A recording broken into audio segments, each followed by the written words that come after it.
صفحہ نمبر 30، آیت نمبر ہے 25، آیت نمبر ہے 25۔ بسم اللہ الرحمن الرحیم۔ الحمد للہ رب العالمین والصلاة والسلام علی سید الانبیاء والمرسلین وعلی آلہ واصحابہ اجمعین۔ اما بعد فاعوذ باللہ من الشیطان الرجیم۔ بسم اللہ الرحمن الرحیم۔ وَمِنْهُمْ مَنْ يَسْتَمِعُ إِلَيْكَ وَجَعَلْنَا عَلَى قُلُوبِهِمْ أَكِنَّةً أَنْ يَفْقَهُوهُ وَفِي آذَانِهِمْ وَقْرًا وَإِنْ يَرَوْا كُلَّ آيَةٍ لَا يُؤْمِنُوا بِهَا حَتَّى إِذَا جَاءُوكَ يُجَادِلُونَكَ يَقُولُ الَّذِينَ كَفَرُوا إِنْ هَذَا إِلَّا أَسَاطِيرُ الْأَوَّلِينَ۔ صدق اللہ مولانا العظیم۔ وَمِنْهُمْ مَنْ يَسْتَمِعُ إِلَيْكَ، ان کافروں میں سے کچھ وہ کافر ہیں، مَنْ يَسْتَمِعُ إِلَيْكَ، جو آپ کی طرف کان لگاتے ہیں۔ نبی کریم صلی اللہ علیہ وسلم قرآن کی تلاوت فرماتے، مسجد حرام میں بیت اللہ شریف میں تہجد کی نماز پڑھتے۔ بڑے بڑے کافر جو ہیں وہ کان لگاتے، لیکن قرآن کریم کہہ رہا ہے ان کا کان لگانا آپ کی بات کو سننا سمجھنے کے لیے نہیں تھا، اللہ کے کلام کو سمجھنے کے لیے نہیں تھا، جس کی وجہ سے سرکار دو جہاں کی زبان مبارک سے بھی سب کچھ سن کر ان کو اس کا کوئی فائدہ نہیں ہوگا۔ چونکہ وہ شخص جو تعصب میں، نفرت میں ڈوب جائے، اس کو سچائی سمجھ نہیں آیا کرتی۔ آج بھی بھائی 1400 سال بعد کسی گناہ گار سے قرآن سنا جائے تو قرآن اپنا ایک اثر رکھتا ہے۔ چاہے جائے کہ نبی کریم صلی اللہ علیہ وسلم قرآن کریم کی تلاوت فرمائیں اور یہ بدبخت اپنی آنکھوں سے اللہ کے نبی کو دیکھیں، وحی اترتی دیکھیں، اللہ کے نبی کی مبارک زبان سے قرآن کریم سنیں، لیکن کوئی اثر نہیں۔ 13 سالوں میں صرف 200، 250، 250 کے قریب مسلمان ہوئے۔ اس کی وجہ کیا ہے؟ قرآن کریم فرما رہا ہے وَجَعَلْنَا عَلَىٰ قُلُوبِهِمْ أَكِنَّةً، ہم نے ان کے دلوں پر پردہ ڈال دیا ہے، أَن يَفْقَهُوهُ، اب یہ سمجھ نہیں سکتے، ہم نے ان کے دلوں میں پردہ ڈال دیا ہے۔ اللہ نے کیوں ڈالا؟ کوئی کہہ سکتا ہے یار ان کا کیا قصور ہے، پردہ تو کس نے ڈال دیا؟ اللہ نے ڈال دیا۔ اللہ جل جلالہ نے یہ پردہ پہلے دن نہیں ڈالا۔ میں بڑی مرتبہ مثال عرض کرتا ہوں، ڈاکٹر حضرات جب کسی کو لا علاج قرار دیتے ہیں، جو ڈاکٹر ہیں وہ لا علاج بناتے نہیں، لا علاج قرار دیتے ہیں۔ ڈاکٹر صرف یہ بتاتے ہیں کہ اس بندے کی صحت اب اس حد تک چلی گئی ہے کہ اس کا علاج ممکن نہیں۔ انسان جب کفر اور شرک یا گناہ کرتے اللہ نے ہر انسان کے دل میں جو چراغ رکھا ہے، جو صلاحیت رکھی ہے اچھائی اور نیکی کو قبول کرنے کی، جس وقت انسان اس کو بجھا دیتا ہے پھر اللہ تعالیٰ کی طرف سے پردہ ڈال دیا جاتا ہے۔ اس نے فرمایا وَمِنْهُمْ، ان میں سے بہت سے لوگ وہ ہیں، مَنْ يَسْتَمِعُ إِلَيْكَ، جو آپ کی طرف کان لگاتے، وَجَعَلْنَا عَلَىٰ قُلُوبِهِمْ أَكِنَّةً، اور ہم نے ان کے دلوں پر پردہ چڑھا دیا ہے، أَن يَفْقَهُوهُ، اب یہ سمجھ نہیں سکتے، وَفِي آذَانِهِمْ وَقْرًا، اور ان کے کانوں میں بھی رکاوٹ ڈال دی ہے۔ اب صورتحال یہاں تک پہنچ گئی ہے وَإِن يَرَوْا كُلَّ آیَةٍ، اگر یہ ہر طرح کی نشانیاں دیکھ لیں، لا یؤمنوا بها، ہرگز ان پر ایمان نہیں لائیں گے، ہرگز ان پر ایمان نہیں لائیں گے۔ ان کو جو چاہے دکھا لو، جو چاہو سمجھا لو، یہ کبھی بھی ایمان نہیں لائیں گے، چونکہ ان کے جو نور ہدایت تھا یہ اس کو مٹا چکے ہیں، یہ اس کو کیا کر چکے ہیں؟ مٹا چکے ہیں۔ اور شرک کی وجہ سے، نبی کریم صلی اللہ علیہ وسلم کی توہین کی وجہ سے، اللہ جل جلالہ کی نافرمانی کی وجہ سے اب یہ بالکل بنجر مٹی ہو گئے ہیں۔ یہاں جتنا اعلیٰ سے اعلیٰ بیج بولے کوئی نتیجہ نہیں نکلے گا، کوئی ثمرہ نہیں نکلے گا۔ اس لیے فرمایا حتی اذا جاؤوک، یہاں تک کہ جب وہ آپ کے پاس آتے ہیں، یجادلونک، صرف آپ سے جھگڑا کرنے کے لیے آتے ہیں۔ اے نبی جی، یہ جب بھی آپ کے پاس آتے ہیں صرف آپ سے جھگڑا بحث مباحثہ کرنے کے لیے آتے ہیں، یہ سمجھنے کے لیے نہیں آتے۔ جو اللہ کے نبی کے پاس سمجھنے کے لیے نہ آئے تو بھائی اللہ اس کو کیسے ہدایت دے سکتے؟ اور جو انسان سمجھنے کے لیے آئے، سنبھلنے کے لیے آئے، اپنے آپ کو تبدیل کرنے کے لیے آئے، تو اللہ جل جلالہ خود بخود اس کی ہدایت کا سامان پیدا کر دیتے ہیں۔ یہ اللہ کی سنت ہے بھائی۔ جو اللہ تعالیٰ سے ہدایت کی دعا مانگے، اللہ جل جلالہ اس کے دل پر جتنی پردے ہوتے ہیں ان کو ہٹا دیتے۔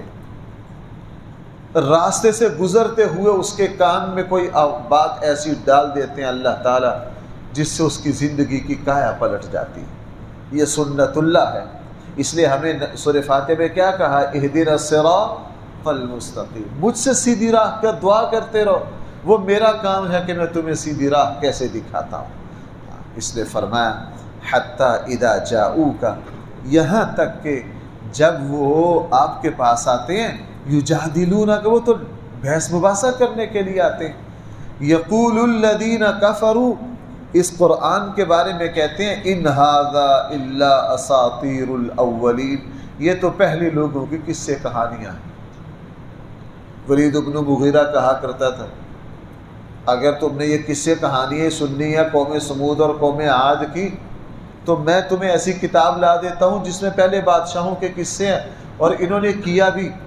مکہ کا ایک سردار شام کے سفر پر گیا، وہاں سے قصے کہانیاں کی کتاب لایا، ایک خوبصورت باندی خریدی۔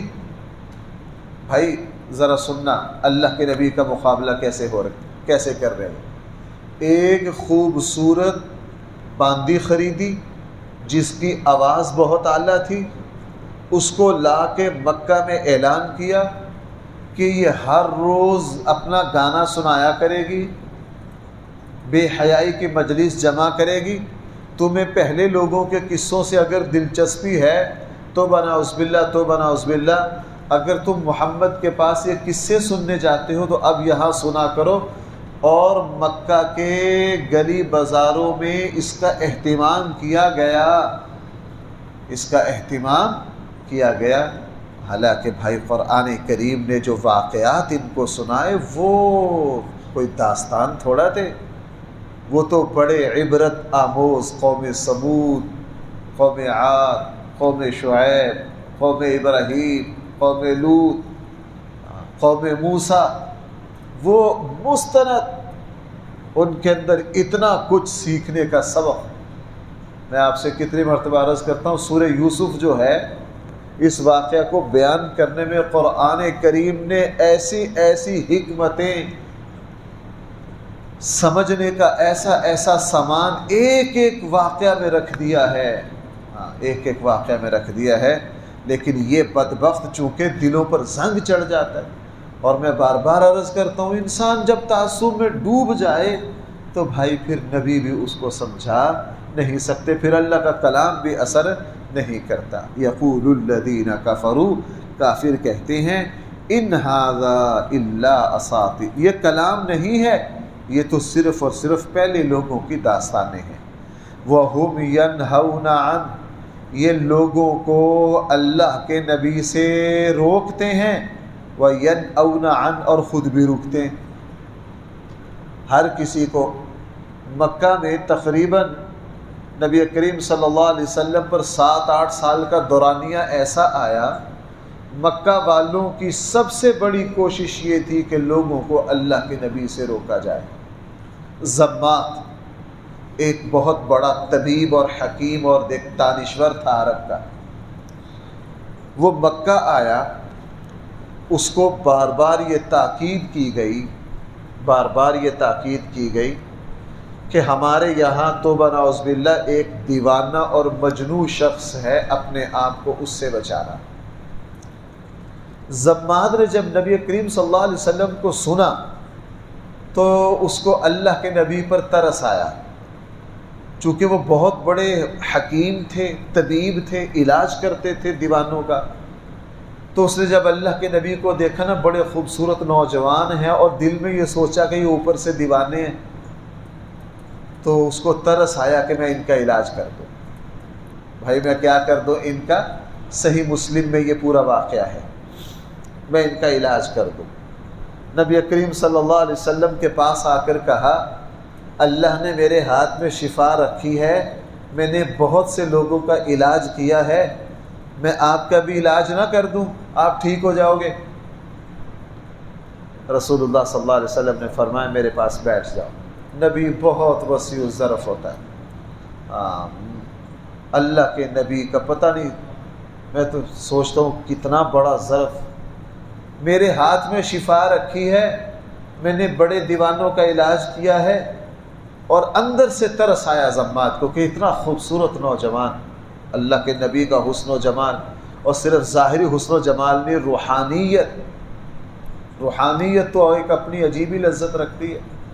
اللہ کے نبی پر انوارات کی بارش، نور کی بارش، وحی کا نور، نبوت کا نور، خاندانی شرافت کا نور، پتہ نہیں اللہ کے نبی کے چہرے پر کیسی کیسی برکتیں چمکتی ہوں گی ہر وقت۔ ترس ہے، میں آپ کا علاج نہ کر دوں؟ اللہ نے میرے ہاتھ میں شفا رکھی ہے، بہت دیوانے اور مجنون میرے ہاتھ سے شفا پائی ہے۔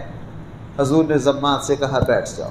ضماد پاس بیٹھ گئے، کہا پہلے میری بات سن لو، اس کے بعد میرا جو علاج ہو وہ کرنا۔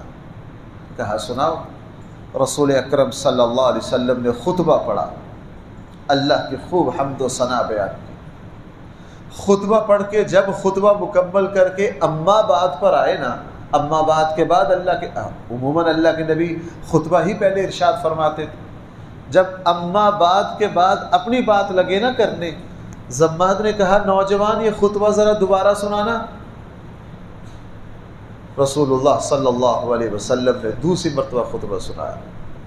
ان کی عربی کی تو ان کے خون میں رچی بسی تھی، دوسری مرتبہ خطبہ سنا۔ جب اللہ کے نبی دوسری مرتبہ خطبہ سنا کے اما بعد پر پہنچے، کہا نوجوان ذرا یہ خطبہ پھر سنانا۔ 3 مرتبہ نبی کریم صلی اللہ علیہ وسلم کی زبان مبارک سے سنا، اور تیسری مرتبہ سن کر کہنے لگے اوہ میں تو اس کا علاج کرنے آیا تھا، اس نے تو میرا علاج کر دیا۔ میں تو اس کا علاج کرنے آیا تھا۔ رسول اللہ صلی اللہ علیہ وسلم سے کہا یہ جو آپ کی زبان سے کلام نکلتا ہے، اس کلام کو کوئی شاعر نہیں کہہ سکتا، اس کلام کو کوئی شاعر، آپ کون ہیں؟ آپ کون ہیں؟ رسول اللہ صلی اللہ علیہ وسلم نے فرمایا میں اللہ کا رسول ہوں۔ میں کیا ہوں؟ میرے اوپر اللہ کا کلام اترتا ہے، اور اس کو کچھ ایتیں بھی سنائی، بعض روایات میں سورہ فاتحہ سنائی۔ اس ضماد نے فوراً ہاتھ بڑھایا کہ مجھے فوراً حضرت ضماد رضی اللہ عنہ اسی وقت مسلمان ہوئے، رسول اللہ صلی اللہ علیہ وسلم پر ایمان لائے۔ لیکن کافر کیا کرتے؟ روکتے۔ کافر کیا کرتے؟ روکتے۔ مومن اور بھائی آج بھی میں آپ سے سچی بات عرض کروں، جو مسلمان اللہ اور اس کے رسول کے پیغام کو صحیح طور پر بیان کرے گا، پہنچائے گا۔ اللہ تعالیٰ نے اللہ اور اس کے رسول کے پیغام میں ایک طاقت ہے، ایک تاثیر ہے، ایک پیغام۔ ہمارے آقا صلی اللہ علیہ وسلم کافر روکتے، قرآن کہہ رہا ہے وَهُمْ يَنْهَوْنَ عَنْ، یہ دوسروں کو بھی اللہ کے نبی سے روکتے ہیں، وَيَنْأَوْنَ عَنْ، خود بھی روکتے ہیں۔ اس کے پاس کوئی نہ بیٹھے، اس سے سلام کوئی نہ لے، اس کی بات کوئی نہ سنے، وگرنہ گمراہ ہو جاؤ گے۔ وَإِن يُهْلِكُونَ إِلَّا أَنفُسَهُمْ، قرآن کریم نے فرمایا یہ تو اپنے آپ کو تباہ کر رہے ہیں، یہ اپنے آپ کو، وما یشعرون، ان کو سمجھ ہی نہیں کہ یہ اپنے آپ کو کیسے برباد کر رہے ہیں۔ وَلَوْ تَرَىٰ إِذْ وُقِفُوا، اے نبی صلی اللہ علیہ وسلم، ترا، آپ اگر وہ منظر دیکھ لینا، اذ وقفوا علی النار، جب یہ آگ کے اوپر کھڑے ہوں گے۔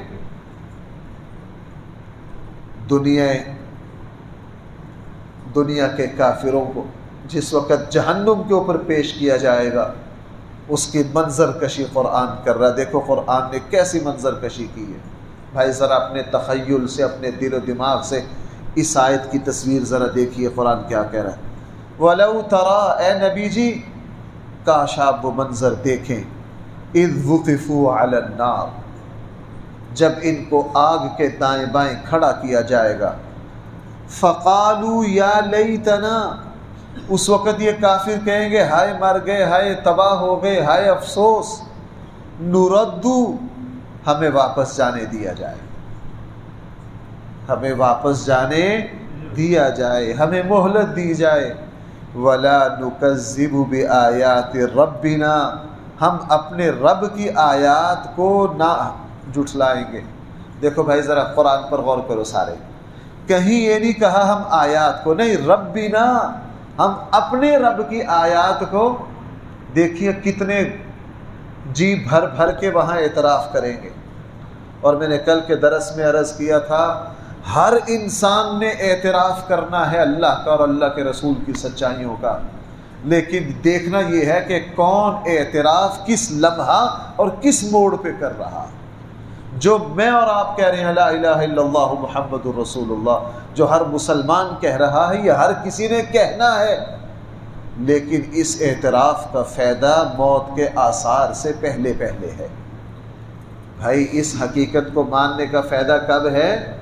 اس لیے میری اور آپ کی اور ہر مسلمان کی خوش نصیبی ہے جس کو اللہ نے ایمان کی دولت دے دی ہے۔ یہاں کہہ رہے ہیں وَلَا نُكَذِّبُ بِآيَاتِ رَبِّنَا، ہم اپنے رب کی آیات کو ہرگز نہ جھٹلائیں گے۔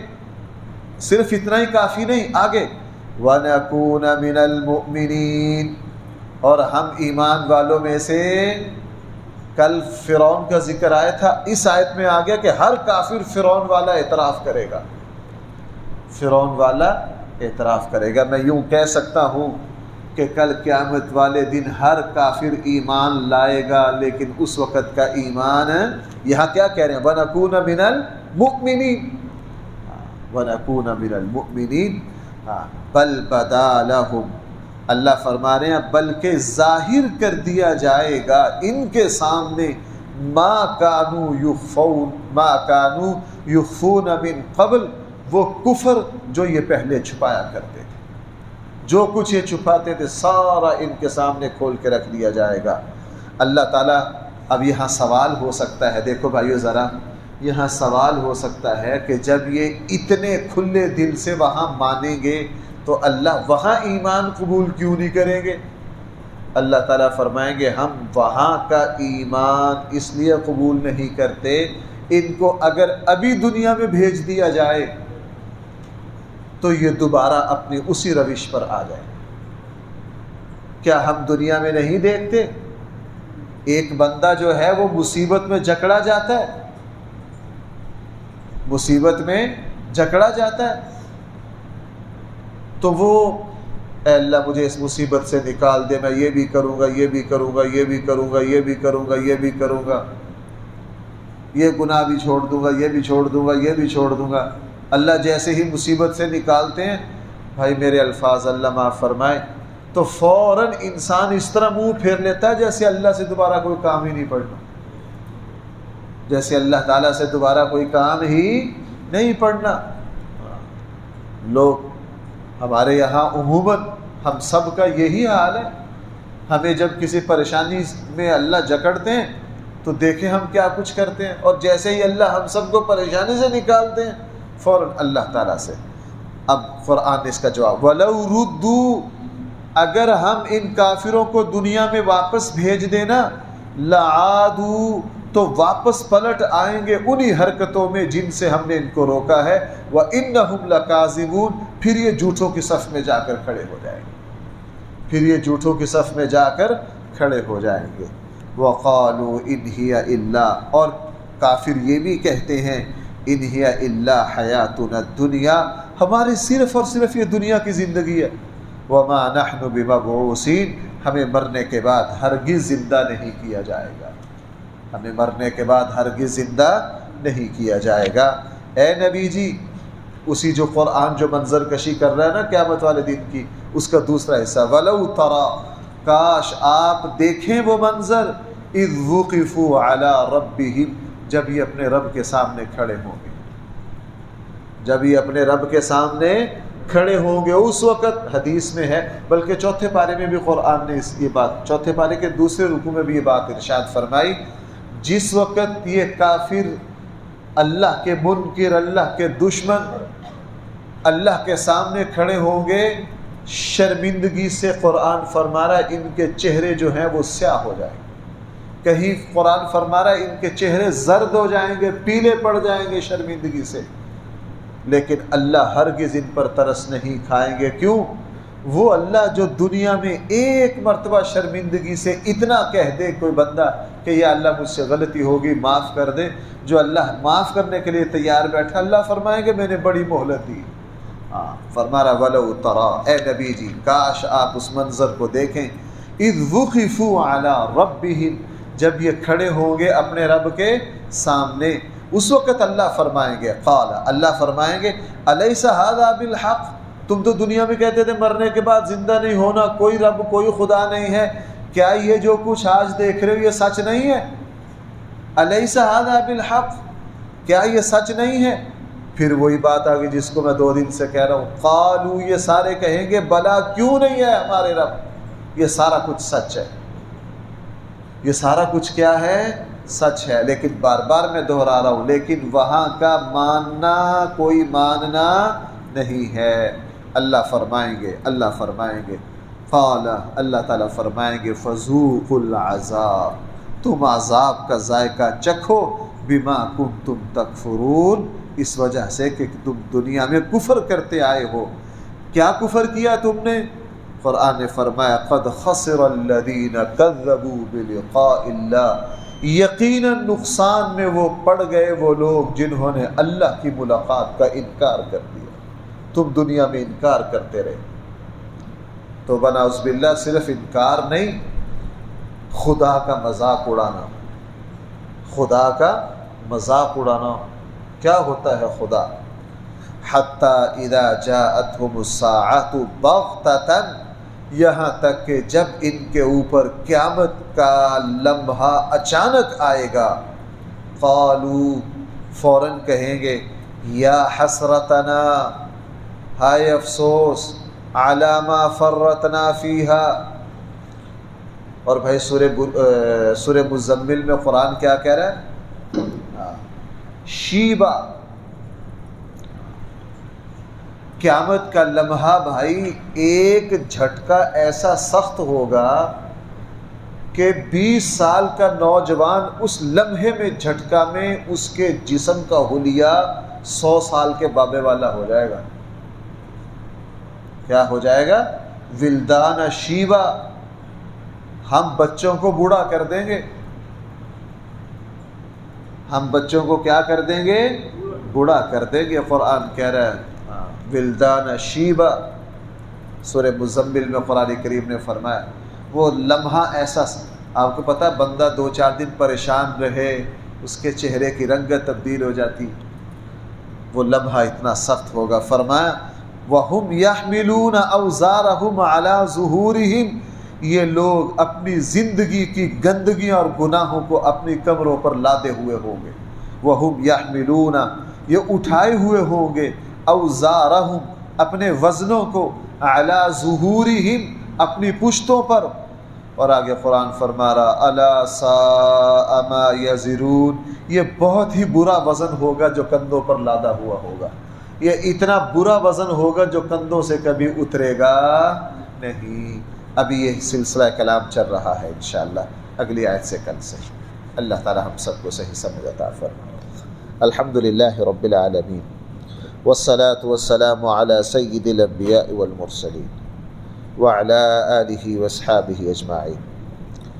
ربنا آتنا فی الدنیا حسنہ وفی الآخرة حسنہ وقنا عذاب النار. ربنا ظلمنا